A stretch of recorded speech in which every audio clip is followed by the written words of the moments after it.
Before we get into the story, please remember to take a moment to like, subscribe, share with someone you think would enjoy it, and leave a comment if you appreciate the work. Your feedback is important. You can also find links in the description to my website, bookstore, and other great stuff. I'd like to thank Isaac Arthur for another inspiring topic, which you can find linked in the description as well. With all that said, I hope you enjoy the story. Stewards of the Drawdown by P.E. Rowe. With the end near, the normalcy of this silent world was striking. I flew into the highlands of the north, into a valley the western band of the Apa Hantu frequented toward the final weeks of the thaw, just as they had done for thousands of years. I had met the herd here 50 years prior as an assistant to the protector. I remembered being impressed by the matriarch. Her tremendous, imposing physical presence seemed matched by her wisdom and memory, her understanding of the seasons and the landscape, the smell of the plants and the trees. She'd spoken with the wisdom of ages. All those years ago, when she'd gazed over the horizon and told us of doom, it wasn't reactionary or emotional. She couldn't have known what she was sensing. And, at the time, we stewards of the planet did not know either. But she'd sensed it before we'd even thought to look. Half a world away, she'd felt it, through the heavy soles of her massive feet. I hadn't seen that herd since. Observation was presently the responsibility of Matarisa Amedi, steward of the Hantu of Apa, our oldest study group, and friends and allies of over 70,000 years. Matarisa Amedi had been steward of Apa for 15 years now, and had been growing more emotional as the final days approached. I felt it was my duty to be with her as we departed. It was the end of one of the longest strings of friendship in the catalogue of our race, and beyond that, the Hantu of Apa were remarkably wise and compassionate creatures. Saying goodbye would not be easy.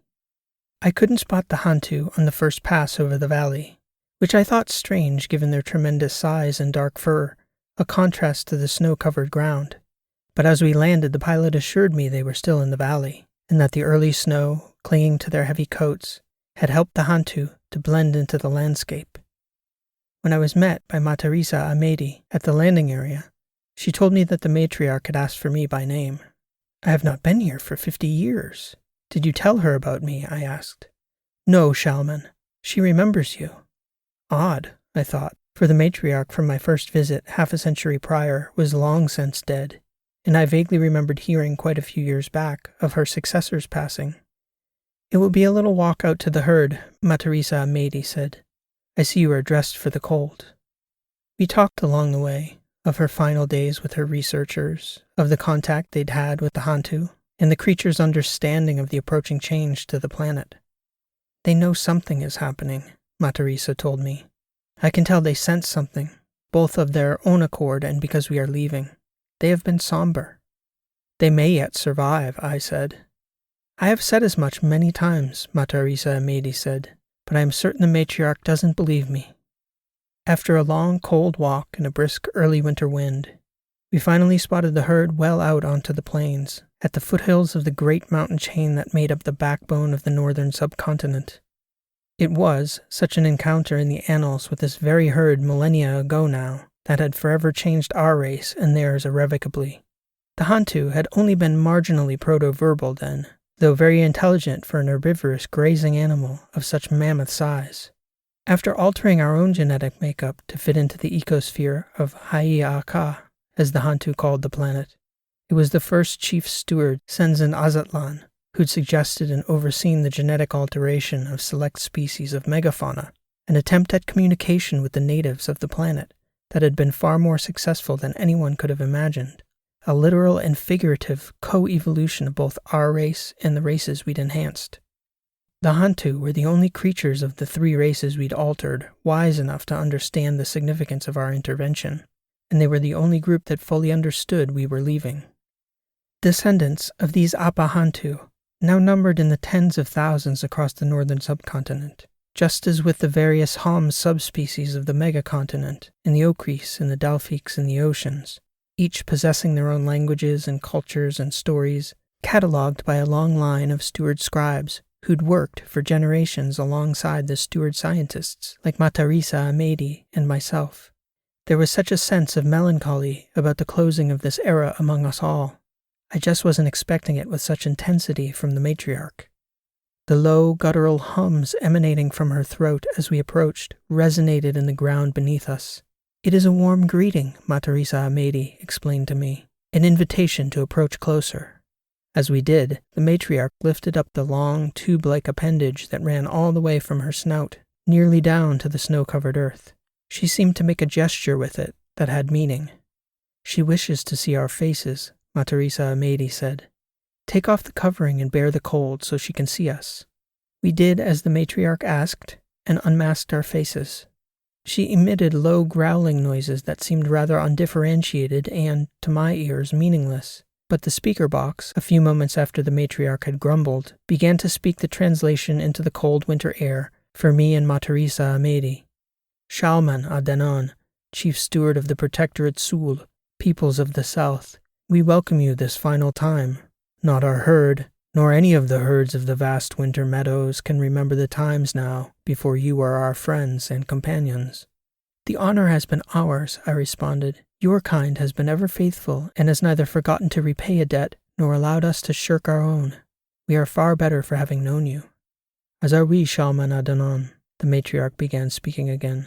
"I can see in your eyes you do not recognize me as I recognize you, for you were young and captivated by my grandmother matriarch, and I was but a child, learning at the foot of my mother how to observe the peoples of Sul. Perhaps even Matarisa Amedi, steward of Appa, did not know that we were observing you as closely as you observe our kind." "My great predecessor long suspected as much, matriarch," I said. "Matarisa Amedi and I have spoken long on the reasons for our parting," the matriarch said, "and faithful as she has been, both to us and to her duties, these discussions have only ever been in shadowy terms. We understand, though, that a terrible cataclysm is nearly upon us, the same one my grandmother foresaw. We understand why you have been reluctant to share the truths you have unearthed about the coming days, for this is not your world, and we have no choice but to remain. I will tell you what I think to be true, Shalman, and as protector, steward of all stewards, only tell me if I am wrong." "I promise you only that I will not betray our long trust, matriarch. The oldest tales of our kind speak of an unending heat that rages beneath the skin of the world, a fire that erupts and rains its ash to the valleys below, blackening the sky, changing day to night. Grandmother spoke of tales even older that said there were fires like these that made the world, and would return to remake the world anew at the end of our time. I sense that day is soon at hand, and I sense by your reaction, she was not wrong. I tell you, matriarch, you are not much wrong. Your grandmother spoke only of a coming doom, far at the end of the world. She spoke truth. There will be no fire here, only there. But as you say, the sky will be dark and the air colder than it has ever been, and the winters may not end for years to come. You need say no more, Shalman Adanon. I can sense your reluctance to say more, but we both know far more than we can ever convey. Both our worlds will be made anew." "I wish all of you well in the new world to come," I told her. "I sense you will all be well," she said, "save for the one among you who will not go." "I'm not sure what you mean, matriarch." "One of your stewards, Shamtan Akafe, will never abandon Hayaka." It took me a moment to realize that Shamtan, who is now chief steward of the Kampala Homs of the great grasslands of the Midworld, had even been here. But after searching my memory, I realized that the matriarch was correct, for Shamtan Akafe had trained under my predecessor here in the icy plains of the north, and evidently he'd made an impression on the future matriarch of the Apahantu. I bowed with one arm forward, as was our custom in parting. "I will convey your regards to Shamtan Akafe when next I see him, matriarch." And she was silent for a moment before bowing her head to express gratitude. "Come forward, protector, before you depart," the matriarch said, and as I stepped forth, she draped her long appendage over my shoulder and back, and she began to grumble, the speaker box translating still. "We continue to honor our friendship of the generations by speaking the names, matriarch and steward, for as long as we shall remember." Then the great matriarch, beginning with my name and Matarisa Amedi's, recited the names of her predecessors and Matarisa's, and she continued for some time before I realized it was her intention to continue until she had recited every last name of matriarch and chief steward, reaching back through all the generations. She closed her eyes, continuing down a list that sounded as much like a trance as a list of names. I began to calculate how many stewards of the Appa there had been, wondering whether it was possible for her to remember them all. Nearly 1,000 names, I guessed. I knew that to do other than to listen would be a tremendous insult to the honor she was paying to our kind, to her great ancestors, and to our long friendship. So I stood there at the foot of this tremendous animal, and I listened as she recited the names from her voluminous memory. Nearly an hour into her recitation, the cold taking its toll, shivering beneath her, I reached out for support and found her great ivory tusk, which she raised up under my arm, holding me up and drawing me close to her for warmth as she continued to speak long-dead names back into existence. It took nearly 2 hours in the cold before she finally concluded. When at last she stopped speaking, I was as cold as I had ever been in my life, but I did my best to speak earnestly despite the frigid air. It was the greatest honor of my life to be among the names you spoke here today, matriarch. We shall never forget you. Nor we you, the matriarch said. And now, finished, she turned as though they simply had no more interest in our kind, and she began to walk away. Then, shivering as we were, Matarisa Amedi and I walked back to the extraction point outside the final camp, holding each other for warmth and strength, tested as we both had been by the ordeal. We boarded the aircraft on one of the final flights out of the Northlands. The few flights that would follow would extract equipment and any last remnants of infrastructure, leaving no trace of our kind on the land. Matarisa Amedi, last of the stewards of Appa, and I, the final protector of Haiaka. We were the final diplomats to speak with the Hantu. Now, as we glided low over the valley, we caught a final glimpse of them through the windows as they ambled into the wilderness, the sad hum of the aircraft's engines underscoring our sense of deep melancholy for the end of a brilliant epoch. An hour or so into the quiet flight, Matarisa Amedi revealed that she'd had similar suspicions to the matriarch. Protector, Champton Akafe and I are old friends. He preceded me here and taught me many things about the Hantu when I was learning stewardship among the herds of the Northland. I had no idea he'd made such an impression on the matriarch, but she sees far more than we know. She may be correct about Champton, for he has not answered my correspondences in a great time. When we last did speak, I thought nothing of it at the time. He conveyed his vehement opposition to the Protectorate's order to depart. He believes we are far more of this world than of any alien world, even if our ancestors came from elsewhere. I did not think it was anything more than Champton Akafe seeking commiseration, because, truth be told, I feel much the same. Eruption or no, we should not abandon these species we have altered. They have become our responsibility, as is this world. We should never abandon them to fate, especially now with a crisis at hand. I feel much the same as you both, I told her, and I do love these animals, but the ancestors have made it clear to the Viceroy that they will remove us if we do not obey of our own accord. So we will depart as commanded, all of us, Champton Akafe as well. Not long after returning from the north, I discovered that Champton had not been heard from in weeks, which had not been unusual for him, for his subjects were among the control groups on the midworld, tribes of primitive Homs, proto-verbal hunters, where stealth and seclusion were key components of successful observation. But with the matriarch's comments and the suspicions of Matarisa Amedi, I was not going to wait much longer for Champton to reappear. I began to reach out to the chief stewards of the midworld, all of whom had expertise in dealing with the many Homs species we'd studied across the megacontinent. Regiria Akera, a senior steward of the Homs of the megacontinent, knew Champton well, as they'd shared study sites and collaborated often. It was her opinion that we needed to go looking for him immediately. She didn't put anything past Champton, whom she said had been growing more extreme in his views since the drawdown had begun years prior. I decided to put together a team to locate Champton Akafe and recall him to Dar al-Sul until departure, which was now but weeks away. I decided to bring both Matarisa Amedi and Regiria Akera, for they both knew Champton as well as any of the stewards.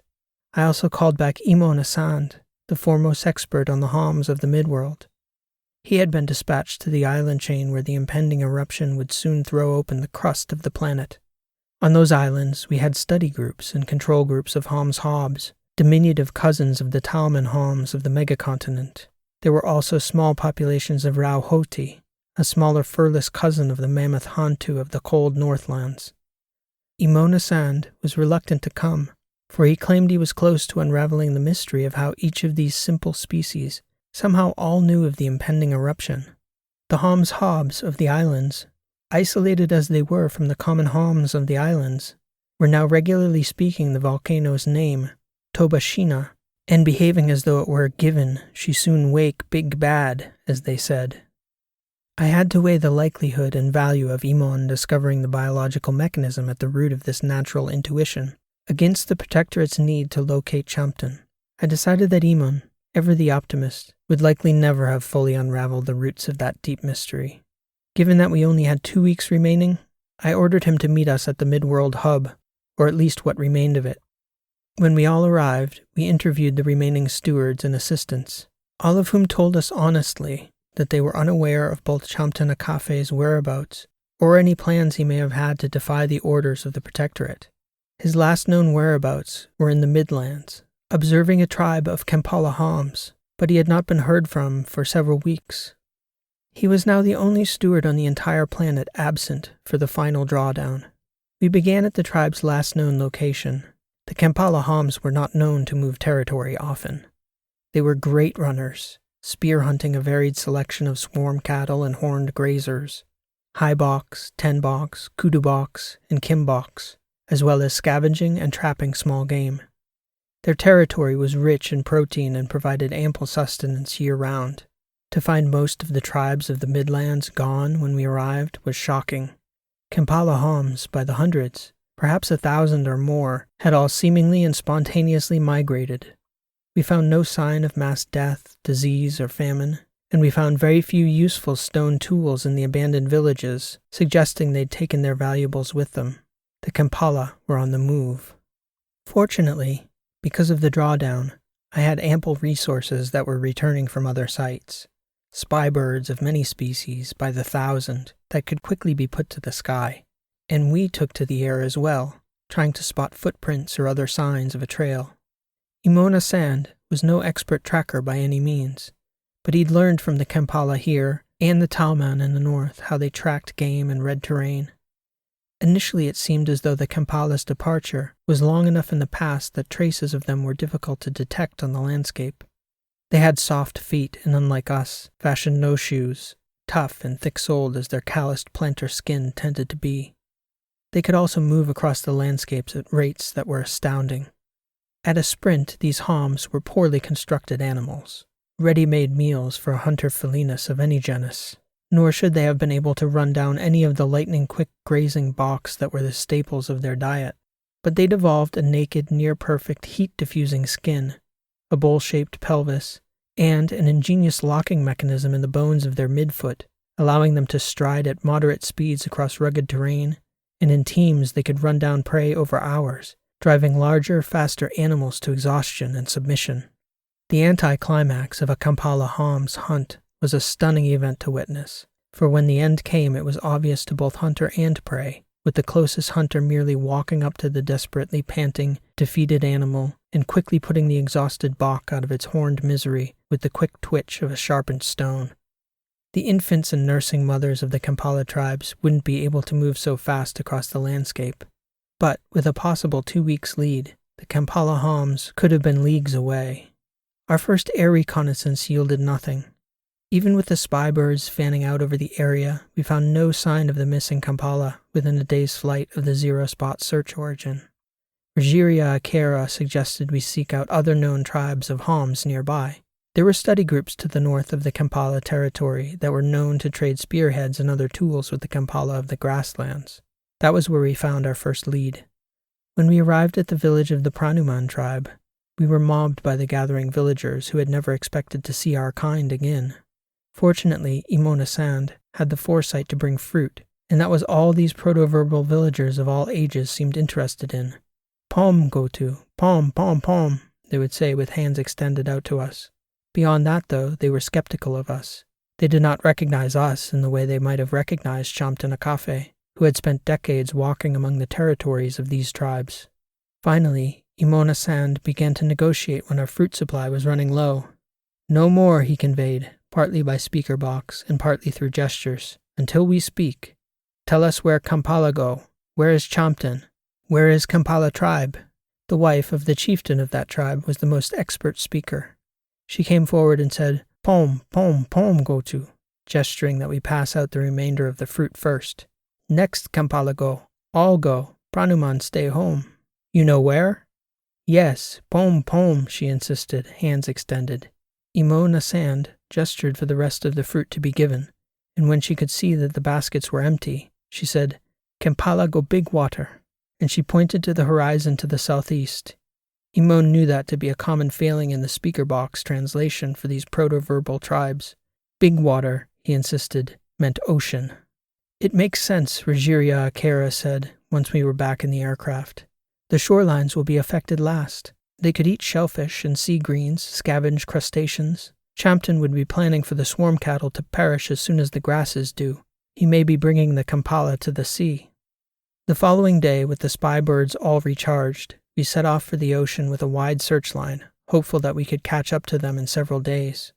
2 days passed before we picked up our first sign of any homs, the faintest of footprints, spotted by the spy birds, headed in the direction of the sea. Imon estimated the track was at least 3 days old. 4 more days passed, with the third bringing heavy rains, wiping the earth clear of signs. Yet on the 5th, spy birds sent back footage of a large band of Kampala women walking with the young. Soon after, we began getting footage from the leading edge of the migration of the Kampala hunters as they ran down massive horn cattle on the dry plains to the southeast. The footage was magnificent. The hunters were fast, elegant, coordinated, smart. They moved like the wind and water, around obstacles, over distances, closing gaps. Several groups chasing numerous animals, all working, it seemed, with one mind. Get us up in the air, I said to our pilot. We should witness this with our own eyes. The pilot got us up alongside a group of hunters as they pushed a small creche of kimbok. From our vantage point, we could see the hunters working in tandem, alternately splitting off to pressure the animals, while others fell back, taking turns pressing the animals forward, while the leaders in the back read the terrain and dictated the pace. Imon directed our pilot to stay far enough back to neither distract the hunters nor affect the animals. It was a sight that over decades as chief steward and then protector I had never witnessed. These Kampala are spectacular, Imona-san said. How they can run like that and think together. Who'd have thought a bipedal creature could be so graceful? I wonder what it feels like to run like that, Rogeria Akera said.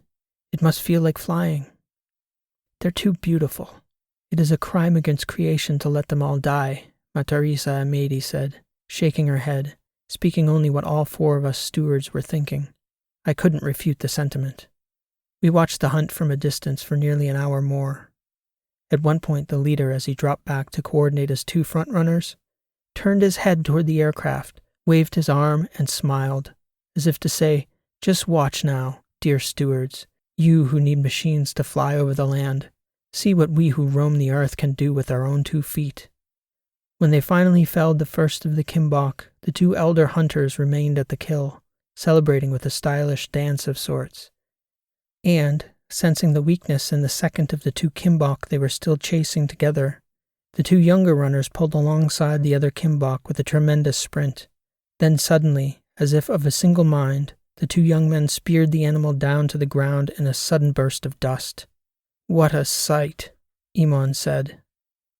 The spy birds collated the sightings from that afternoon's reconnaissance and identified 4 campsites, and of the 4, 2 were identified as probable locations for Chamtanakafe, so we landed at the first to seek him out. We were welcomed by the tribe. They told us they would bring us straight away to Chamtanakafe.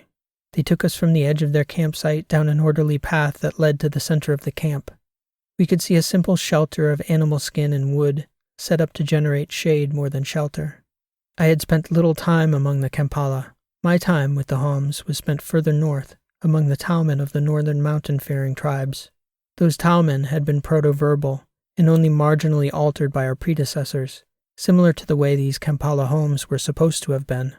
but immediately I noticed a clear difference among them, especially between the old and the young. Matarisa Amedi saw it too. So like the Hantu, she said. Watch the ones at the edge of the crowd as they think they are unobserved. So verbal. Mark their eyes, Rogeria Akera said of the little ones, watching everything they are. At this, Imon disappeared into the crowd. He was the expert, and perhaps with the same kind of unspoken coordination as the hunters, he sensed what I needed to know about these Kampala Hams. He set about learning what he could without a word between us. As we approached the little tent at the center of the camp, Champton stood to greet us.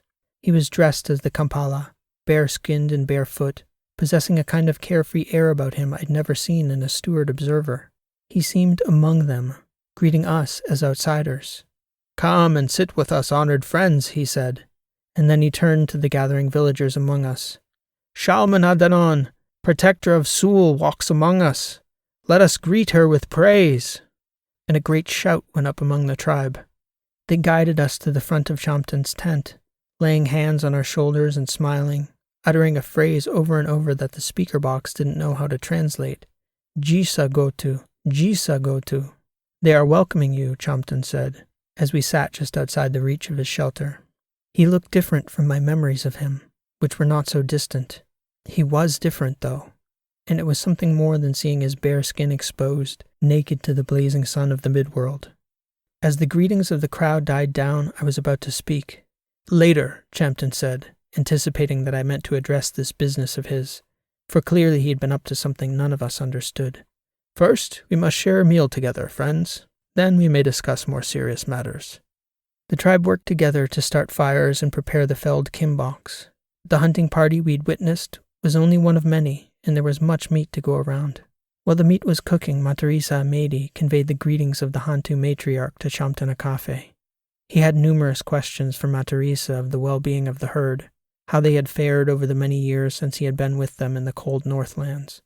He told stories of his experiences among them, and as I listened, I began to understand how deeply he had been affected by his time among the Apahantu.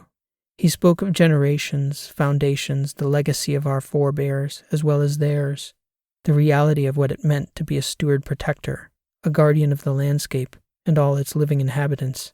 He was passionate in a way I'd never seen a steward before. When he put his hand on my shoulder, smiled, and told me genuinely it was good to be with me after so long, I couldn't help but think of the matriarch's long appendage draped over that same shoulder, saying the names of our predecessors, speaking them all back into existence. Something different was alive in him. Champton Akafe was no longer just one of us stewards. When the light of the day fell and we were seated there, lit by the warm glow of the cooking fires, I could see flashes of the Kampala in his eyes. Imon returned and sat beside me, whispering his findings in my ears. There are children here with vocabularies as extensive as the wisest elders of the Talman Homs, far smarter than the Dalfiks, perhaps even the Hantu. The older teenagers, though, are as dim as the elders.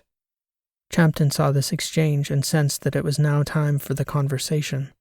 I asked him the only question that I thought mattered at that point. What have you done here, Champton Akafe? He smiled. I am Champton Akafe no longer. What have I done? He repeated. I have acted according to my conscience, plain as you can see. And that phrase, my conscience, was a combination of words none of us had ever heard or even considered, for the concept of conscience was, for us, until that moment, only one of the group. It was as though Champton saying those words had spoken something new into existence, a concept we couldn't have even considered before, that we could each of us have a conscience of our own. It was an unsettling revelation. How long have you been altering their genes, Champton? Imona Sand asked him. The oldest is now 13, Champton said. They are many now, perhaps 1,000. Children as bright as the Hantu matriarchs, with a spirit as buoyant as the Homs Hobbs of the Dalfiks, and when the world erupts, they will need such spirit to have a fighting chance. After the sun goes out, after the stewards all depart, they will need more than we left them with. It was wrong of us to change their course and send them out into this world, across the continents, and then to leave them? Wrong! Champton's passion had erupted, and even as the elders of the Kampala seated among us grew quiet, we could sense they were growing agitated as well, watching Champton succumb to his emotions in such a visceral way. "How long ago did you begin altering yourself?" I asked him. I wasn't certain of it, but his behavior seemed to indicate that he had done something to alter his genes as well. "And what have you done to yourself?" Iman asked. Champton took a deep breath, seeming to calm his nerves. "Our ancestors, whoever they were before they came here, they made us from some aggregate of us and the creatures of these lands, presumably as little as they needed to make our biology compatible with the environment of this world. When I studied the genes, ours and theirs, without a complete source for our ancestors, I discovered that there was very little overlap with any of the other species beyond Hom's Talman and some from the ancestors of these Kampala tribes. I wanted to be more like them. We came here to study them, and in tens of millennia we observed and we walked beside them, but we never truly walked with them. I wanted to feel as they felt, and I knew that I would need to. I had decided my course years ago when we were told of the Drawdown. I was with the matriarch then. We discussed it together. I couldn't understand it as I do now, but I could feel that it was wrong for us to depart this world." "But this is not our world," Matarisa Amedi said. "It is theirs." "And where is our world, sister?" Champton said. "The moment we change them forever. It is the same with us. Have none of you thought about what we must be to this mysterious race of ancestors who put us here? What do you suppose they think we are to them now? Would they have us breathe different air to them? Will they put us in a bubble of our own? Preserve our bodies to dissect and study?" "It is not for us to decide," Rogeria Akera said. "That was the oath we took as stewards." "I have decided," Champton said. "This is my home, and these are my people. We will go to the sea, and when the sun goes dark and the ash falls from the sky, I will be here with them, helping all the children to survive. The sun will come out again, I know it, and the Kampala will be here still." I thought to say that I couldn't allow him to stay, and just as I was about to open my mouth, the being that had formerly been Champton Akafe looked at me in just such a way, and suddenly I became viscerally aware of the warmth and magnificence of the hundreds of bodies of these awesome hunters surrounding us all. I looked at the bones of the Kimbok scattered amongst us, warming by the fires. "Friends," Champton said, "after all this time, what can we be if not ourselves? If we are not Homs, then what are we?" "We," I said, gesturing only to the stewards by my side. "As we have always known, we are of the stars." "I am Homs," Champton shouted loudly enough to be heard by the whole crowd. "Homs of Haya." A great cheer went up among the Kampala, a mixture of cries, some whoops, and then a chant of words that built and grew in the crowd among us. "Go to Haya! Go to Haya! Go to Haya!" And this meaning of "go to" wasn't entirely clear to us, but there was a power in it we couldn't comprehend. Champton sat at the fire truly among them, content in a way I had never seen one of us, for he was no longer one of us. Champton Akafe was no more. "What can I say to the Protectorate?" I asked, as the cheering finally settled. "You can tell them Champton Akafe is dead. It doesn't matter how." I nodded, and I reached to take his hand in mine. His skin was hard, wrinkled, and felt like warm, supple leather. "I wish you well in the stars, Shalman," he said. "You should go." And as we got up to leave and began the walk back to the aircraft, the Kampala surrounded us as we walked, laying their hands on our bodies and chanting over and over, almost singing as one in perfect rhythm, my name, Shalman, Shalman, varying the cadence as though the sound had a different meaning with each utterance. They were too beautiful to be left to perish. As confused as I had become, the one certainty I felt was happiness that he had remained among them. We boarded the aircraft and took off into the night sky.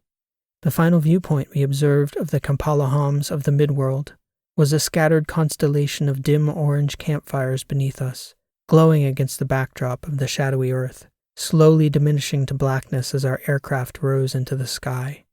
Our pilot set a heading for home, a home that in less than 2 weeks' time, when the earth opened, we biologists and protectors and stewards of this changing world all understood would exist no longer, and we knew that this great experiment of our ancestors would end in a fiery conflagration of ash and darkness and frozen ruin. And our great experiment of life, of growth, of longing and hope would only now have just begun, set irrevocably in motion beneath this strikingly familiar alien sky. Stewards of the Drawdown. This has been an original story written and read by P.E. Rowe. Thank you for listening, and I hope you enjoyed the story. If you did like what you heard, please show your appreciation by liking, subscribing, and leaving a comment. If you'd like to check out my website, you can find me at rowlit.com. That's ROWELIT.com. You can find many of my other works of fiction of all lengths and in multiple genres. For the dedicated fiction writers out there, I also have a free video series on the mechanics of fiction writing, based on the fields of narrative theory, cognitive psychology, linguistics, and narrative craft, which you can access through my website. So please stop by anytime. Also, if you're enjoying these sci-fi weekly shorts, I've also added 3 shorts set in the story world of my Last Horizon novels. You can find them here on this channel or through the links in the description. If you've enjoyed this week's story, I think you'll enjoy those as well. I hope to catch you back here soon with another new story. Again, thanks for listening. This has been P.E. Rowe, and I hope to see you next time.